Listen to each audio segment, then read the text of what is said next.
Hello, my friends. So today, I just wanted to talk to you a little bit about Zuckerberg's Metaverse idea. And then I want to tell you a story that I think demonstrates how most of the people that this Metaverse idea is supposed to appeal to are already in a kind of Metaverse, in a sense. They already live in a Metaverse. So, what is the Metaverse? This is this new project that I guess the Zuck is pushing.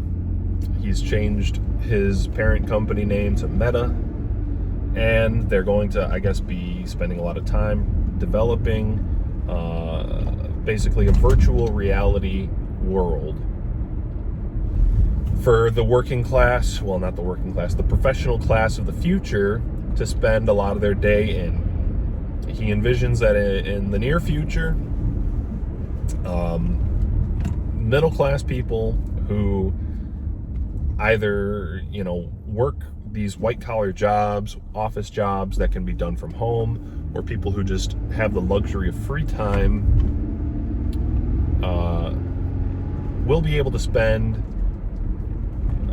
a large chunk of their day wearing virtual reality goggles or glasses or a headset, and basically have like a second home in that virtual world, and we'll be able to go to the office in this virtual world.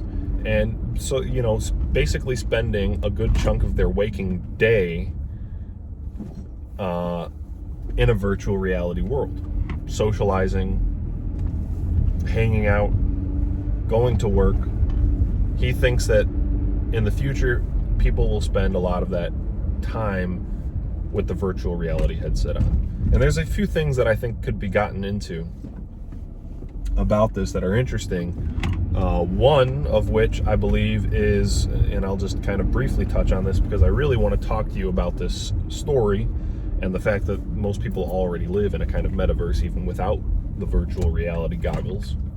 But one thing I think is important to consider is that this type of project, if it were successful, and if a lot of people actually got on board and started doing this habitually, it would be the final nail in the coffin for the middle class, for the intellectual, professional middle class.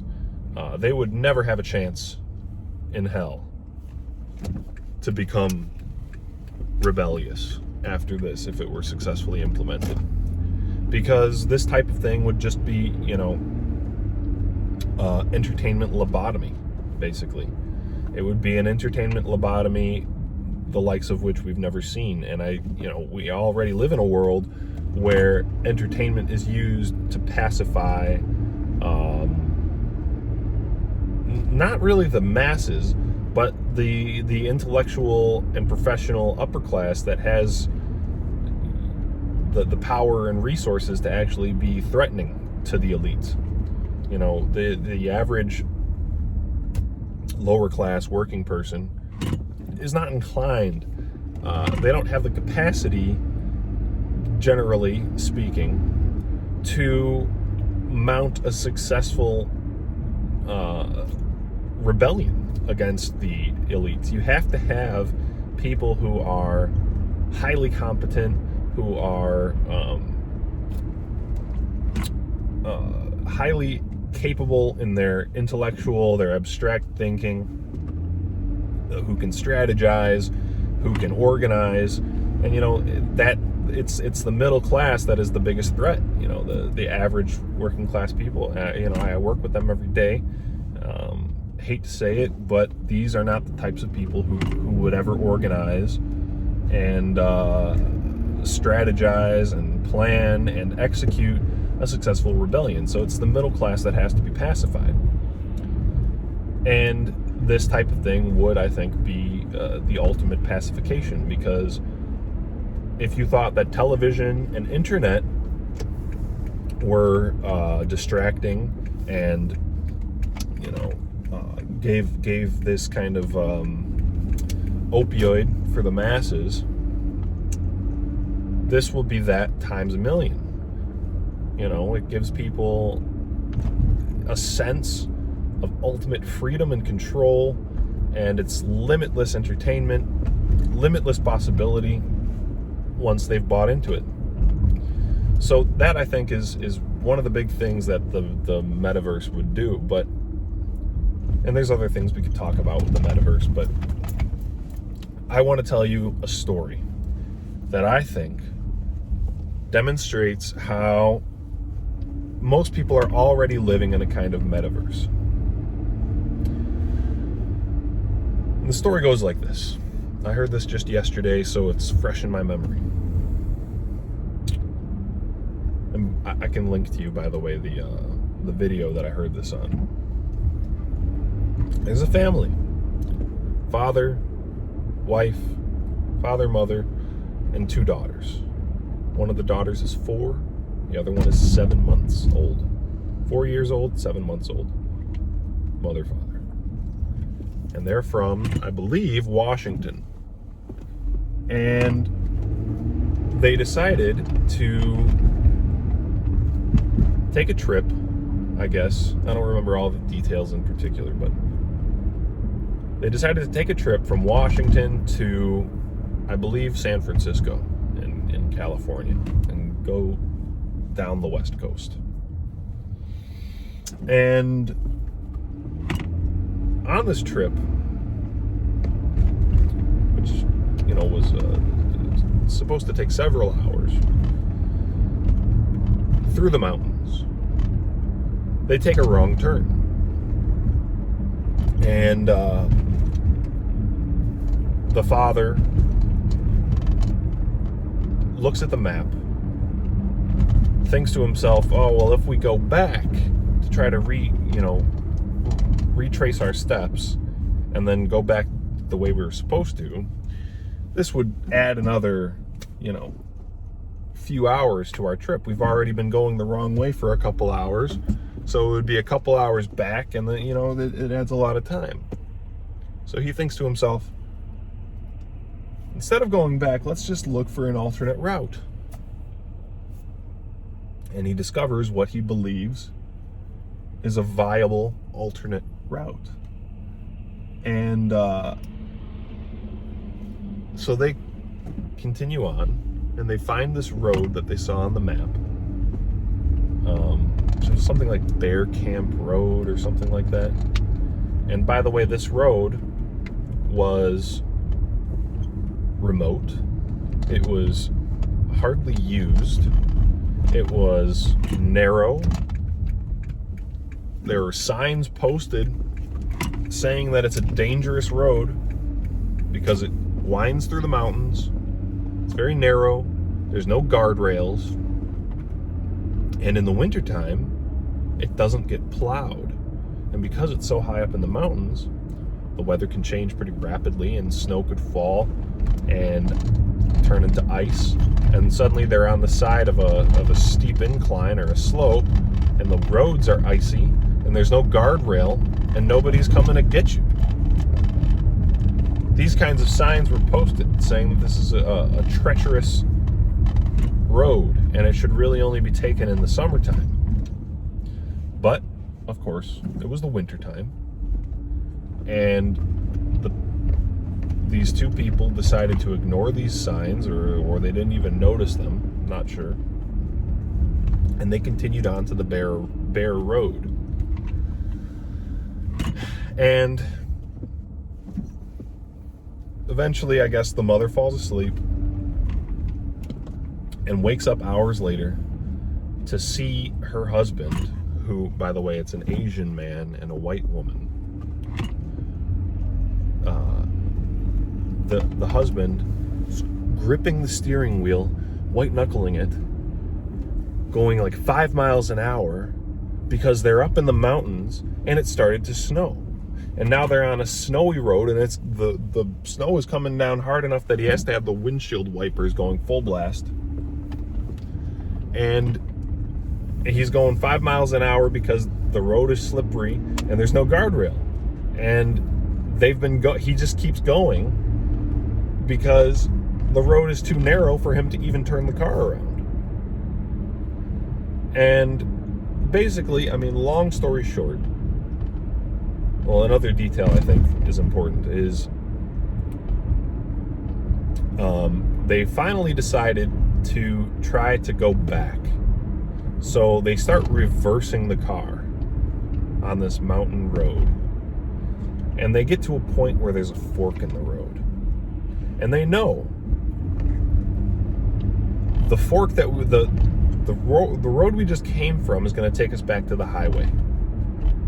It's going to take a long time. It's going to add a lot of time to our trip, but we know it's going to take us to the highway. The other fork, it appears to be less narrow. It appears to be less dangerous, but they don't even know where it goes. And what do? They decide to take the fork that they don't even know where it goes, because it's kind of, in their minds, it's kind of looking like it's in the right direction, going in the right direction. And they decide that they don't want to waste more time, so they take that road. That road, unfortunately for them, led to a dead end. And that road was basically only used by loggers in the summertime. And they ended up getting to a point where that road also came to a fork, and they didn't know which way to go. You know, they're traveling this road for miles, did not know which way to go, and they decided, let's just wait here till the morning, see if anyone comes down the road. Maybe we could turn around, maybe the conditions will be better, maybe the snow will melt. So they decided to just park the car there overnight, go to sleep. They wake up the next morning, and their car is basically buried in snow. The snow has completely entrapped them, and they're screwed. They're stuck there. There's no way out. So they sit there and they just have to wait. Basically, that's their plan. They just have to sit there and wait for someone to come and rescue them. But days go by and nobody comes and rescues them. They eat through all the food that they had in the car. The children are basically starting to starve and dehydrate.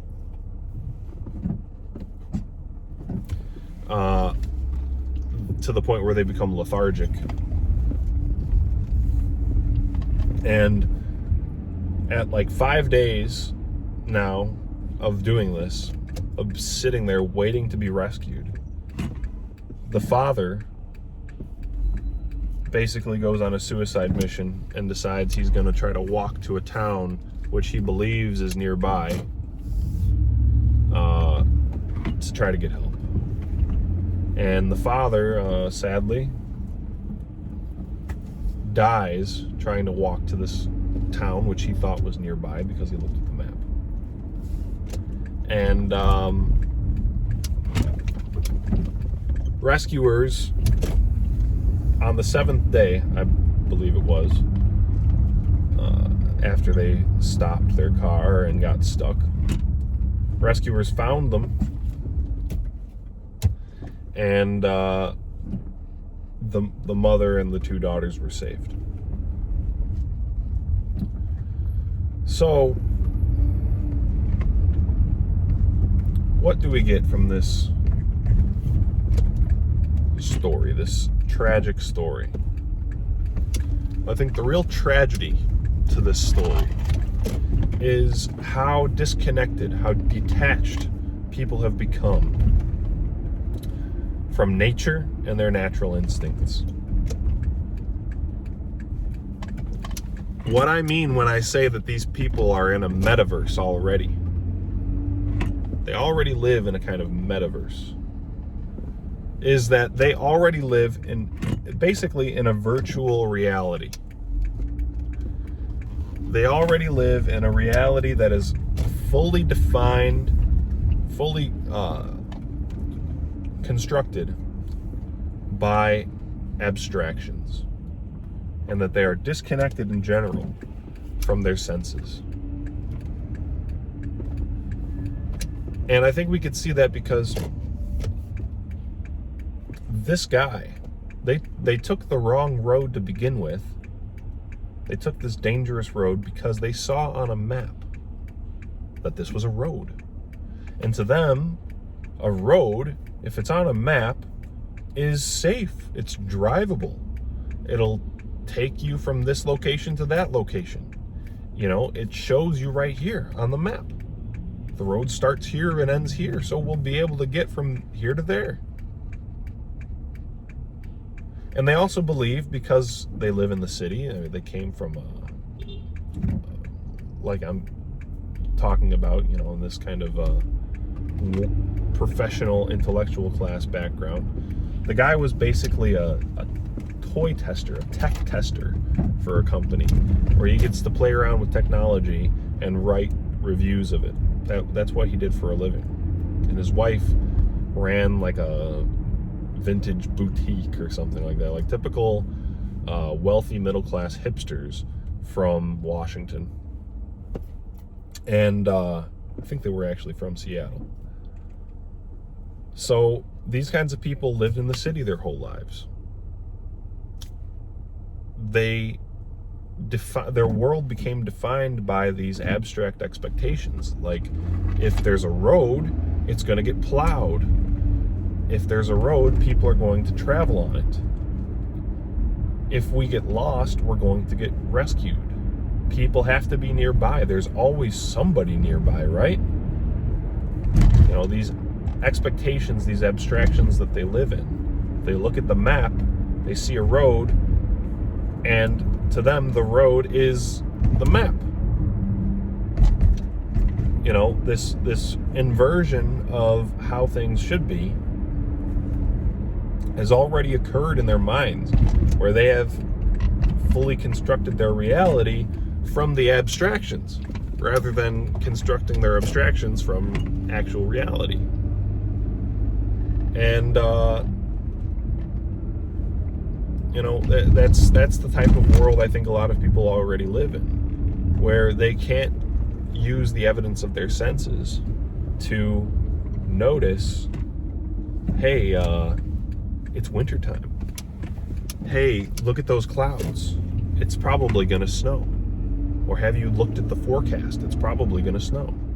Hey, look at the condition of this road. You know, this road takes us through the mountains, and it's narrow.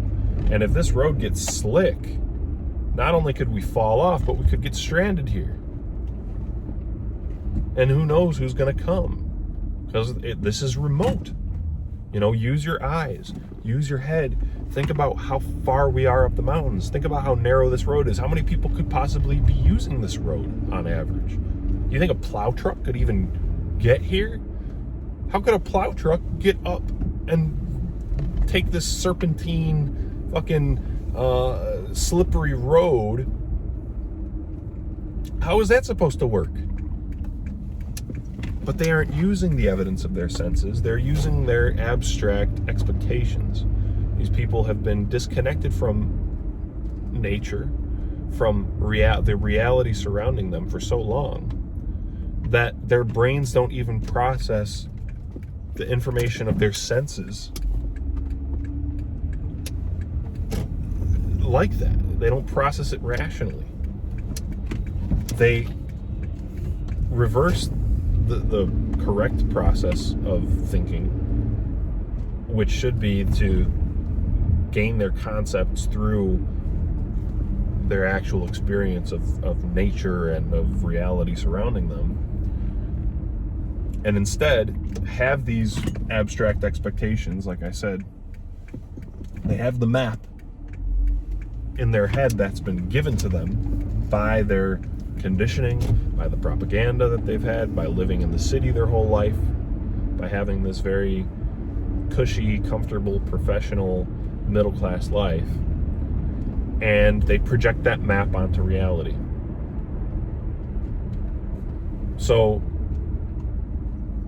they are already living in a metaverse, in a sense. They're living in a virtual reality already, in a sense. And that, I think, is how most people already are. And I mean, you could see that with, for example, the whole scamdemic phenomenon that we're witnessing today. You could see that I think is the clearest example of how this works in practice, with social and political ramifications.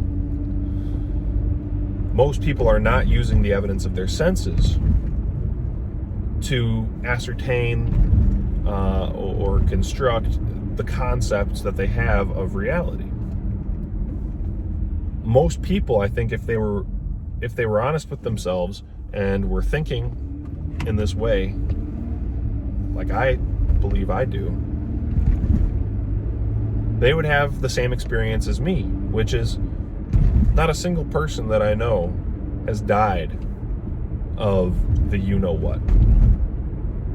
I don't know a single person. I don't know a single person who knows a single person who has died of the you-know-what. And I've known people who claimed to have it, who have tested positive, and they basically just get a week or two of vacation from work, they come back completely fine.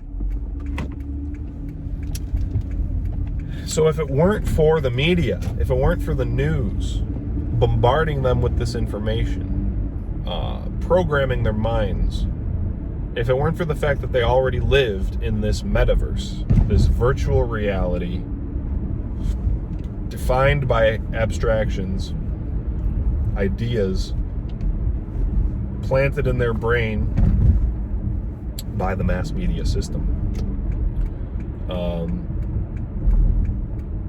they wouldn't even think that there was some kind of,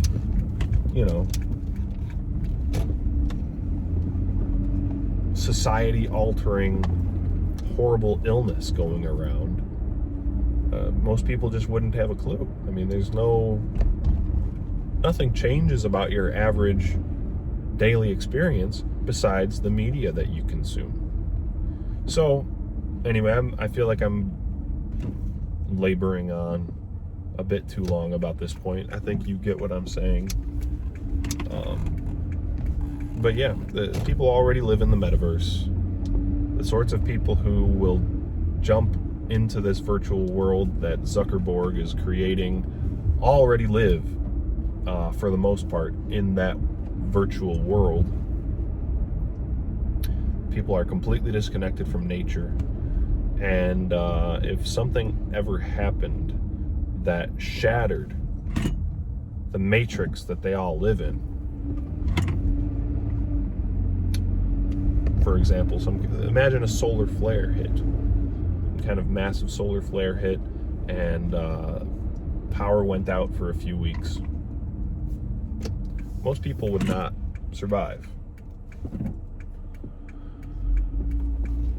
So, anyway, that's about all I had to say for today. Hope you enjoyed. Thank you for watching.